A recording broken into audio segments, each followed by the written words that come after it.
The Attorney General of the United States yesterday describing life on America's campuses. He was at Turning Point USA's High School Leadership Conference. Let's bring in Fox News contributor Tomi Lahren, joins us from the West Coast. Tony, what do you make of the President, or rather the Attorney General's comments regarding these sanctimonious snowflakes on America's campuses?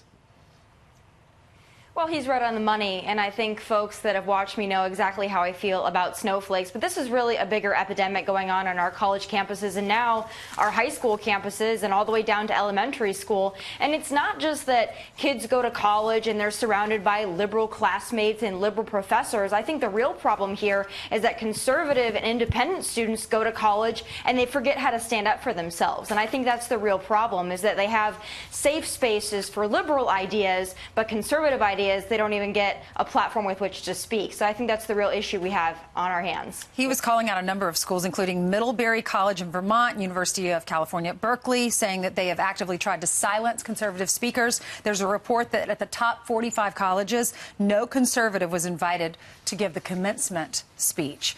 Is this going to backfire, or what are your thoughts about that? Is this going to hurt the Democrats and some of these liberal campuses in the long run?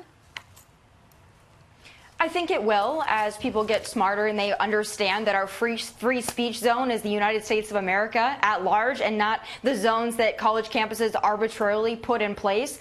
But beyond that, when we're looking at college campuses, I think it's important to understand that truth has become the new hate speech. And it's not just college campuses, but it's also in the media. So it's important for conservative speakers, independent speakers, libertarian speakers to show up on college campuses and not be allow themselves to be bullied, harassed, and turned away. We're just going to have to be a little bit louder. We're going to have to utilize social media, and we're going to have to make it more of an issue. Otherwise, college campuses are just going to be the bastions of liberal indoctrination, and we will never win that battle. Yeah, all right. Yeah, Tommy, too. We're invited first. Yeah, we're gonna talk to two people about that very issue, including Zach Wood, who was just on this couch, who said, "I was at Williams College. I'm a liberal, but went out of my way to invite conservatives," and he got big pushback. But meanwhile, the President of the United States took a very aggressive tone against the Iranian leaders after they tried to call out America and threatened us with war. We used to look the other way. Not under this president. You say it shows the apology tour is over? Well, absolutely. Isn't it nice to finally have a president that leads from a position of strength? And for all those that are outraged by this, they're the same folks that were upset just last week because the president tried to establish diplomatic relations with Russia, now outraged that he was too mean to Iranian leaders. So you can see the double standard at play there. But I believe that this president being tough on world leaders is exactly what has worked. We saw it work in North Korea.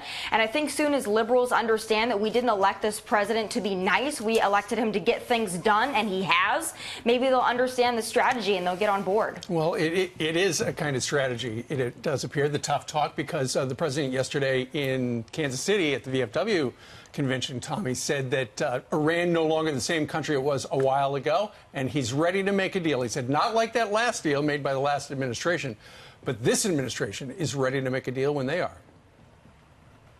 Well, it really wasn't much of a deal. It was a concessions list, and this president is not going to do that again. And this president comes to the table, as I said, from a position of strength, unlike the last administration who cowered in the corner. So that's how we get results. We're seeing it time and time again, and I think it really actually drives the liberals crazy how effective this president is, because he's unconventional. Yes, he uses Twitter diplomacy, but guess what? It works. And as long as it's working, as long as it's bringing peace about in the world, they should be happy with it. But I'm not going to hold my breath on that one.